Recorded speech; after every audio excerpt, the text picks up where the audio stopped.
Good morning to you both, Senators. Good morning. Senator Graham, I want to start with you. Russia's escalating. They're not ending this war in Ukraine. NATO's Secretary General is going to be here in Washington this week and will be meeting with President Trump, who is, according to our reporting, considering fresh funding for Ukraine. That would be the first time since he's taken office. What do you know about what is coming? Well, I don't want to get ahead of the president, but I'm having dinner along with Senator Blumenthal and other senators with Secretary General Mark Rutte tomorrow night. A turning point regarding Russia invasion of Ukraine is coming. For months, President Trump has tried to entice Putin to the peace table. He's put tariffs against countries that allow fentanyl to come in our country, other bad behavior. He's left the door open regarding Russia. That door is about to close. Dick and I have got 85 co-sponsors at the United States Senate for congressional sanctions with a sledgehammer available to President Trump to go after Putin's economy and all those countries who prop up the Putin war machine. China, India, and Brazil buy oil and petroleum products and other goods from Russia. That's the money Putin uses is to prosecute the war. And this congressional package that we're looking at would give President Trump the ability to impose 500% tariff on any country that helps Russia and props up Putin's war machine. He can dial it up or down. He can go to 0 to 500. He has maximum flexibility. But we're going after the people who keep Putin in business and additional sanctions on Russia itself. This is truly a sledgehammer available to President Trump to end this war. Senator Blumenthal, on those sanctions, the president said he expects the Senate to pass this measure you put together, and he described being able to terminate it as totally at my option. It very respectfully lets the president do whatever he wants and decide whether or not to exercise that. I know that has raised some concerns among your fellow Democrats like Senators Kaine and Senator Coons. How do you assure them that this is as tough as you promise?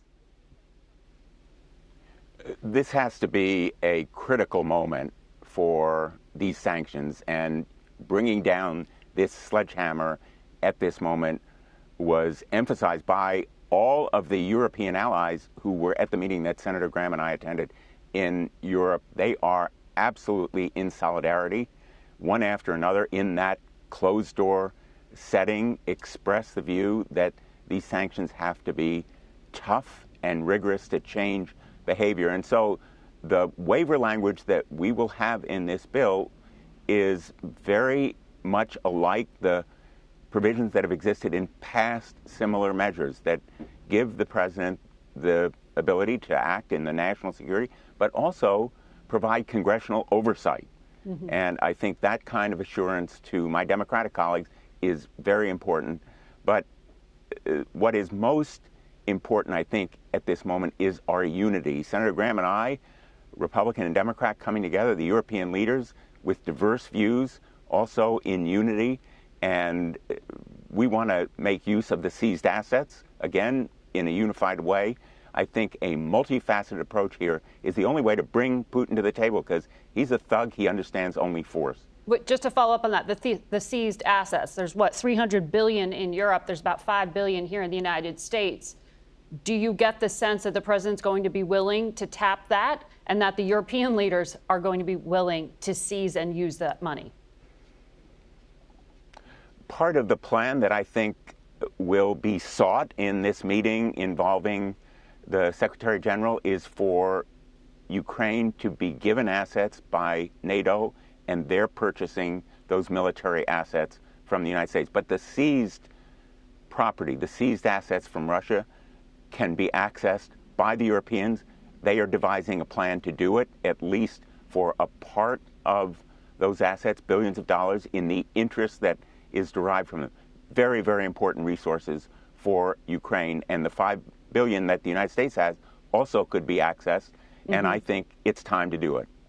And we'll be talking to one of the congressmen who put together that law to be able to seize those assets later in the program. Senator Graham, I want to ask you on the battlefield and when it comes to weapons. CBS's Jim Laporta has learned a recent defense intelligence assessment shows Ukraine's shortfall in artillery and in drones will lead to marked Russian territorial gains in 2026, with Russia gaining 7-1 firepower superiority by this winter.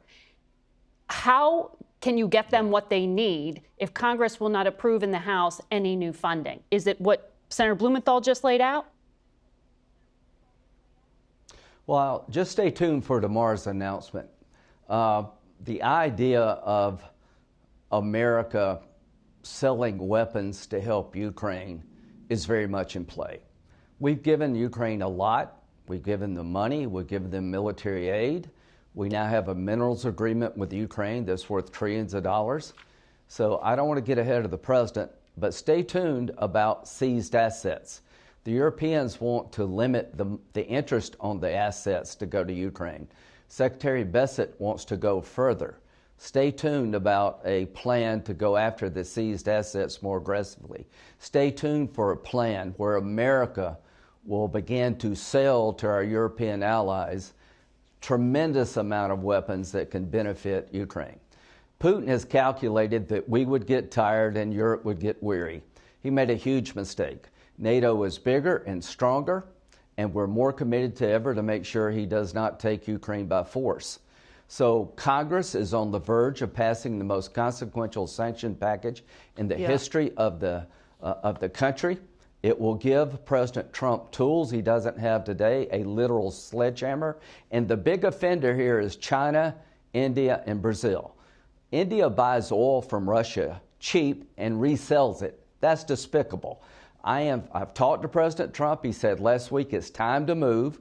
He's tried to entice Putin to the table, but my goal is to end this war, and the only way you're going to end this war is to get people who prop up Putin, make them choose between the American economy and helping Putin, and you can only have one negotiator, and that's going to be President Trump with maximum flexibility to end this war. China, India, and Brazil, you're about to get hurt big time if you keep helping Putin. But Senator, respectfully, the president's rhetoric has changed this week on Russia. He is making clear his patience is very thin. But he's got right now at his fingertips just short of $4 billion in presidential drawdown authority. He doesn't need to ask Congress. He doesn't need to ask the Europeans for that money. He's got it if he wants to tap it. Wouldn't it be a stronger sign if he just sent those weapons or surged them? Well, the $4 billion is not nearly enough. I expect him to exercise that drawdown authority. But the game regarding Putin's invasion of Russia is about to change. I expect in the coming days you will see weapons flowing at a record level to help Ukraine defend themselves. I expect in the coming days that there will be tariffs and sanctions available to President Trump he's never had before. I expect in the coming days more support from Europe regarding their efforts to help Ukraine. Putin made a miscalculation here. For 6 months, President Trump tried to entice Putin to the table. The attacks have gone up, not down. One of the biggest miscalculations Putin has made is to play Trump. And you just watch. In the coming days and weeks, there's going to be a massive effort to get Putin to the table. And to those who are helping him, China buying cheap Russian oil and having no accountability, those days are about over. Senator Blumenthal, on Ukraine, North Korea has been sending troops, as you know, to fight for Russia in Ukraine. Russia's top diplomat was just meeting with Kim Jong-un. We know that the missile technology Russia is providing them is sort of their payment for sending bodies to fight. Is that going to make a measurable difference in the North Korean nuclear program? Is there more of a threat today to the U.S. because of it? The threat of cooperation on that score in sending missile technology to North Korea, as well as support for Iran that potentially could come from Russia, is a major piece of evidence why we need to be strong with our allies against this axis. It still exists. The success against Iran's nuclear program ought not to make us complacent about the dangers of proliferating nuclear arms. And absolutely, yes, we should be coming down stronger, not only on Russia, but North Korea. And our plan has to be to deter this kind of nuclear arms cooperation, which is why our working with our allies is so important. Yep. As they went around the room, these are the major European leaders. All of them assembled together last Thursday in Rome, thanking us for being there, Senator Graham and myself, and General Kellogg representing Trump. This moment of unity must be seized, and the timing is absolutely critical. President Zelensky has been robust and stalwart, but his people are being killed by bombs and drones, children kidnapped. We need to really express the strength of the United States, because only strength can get Putin to the table.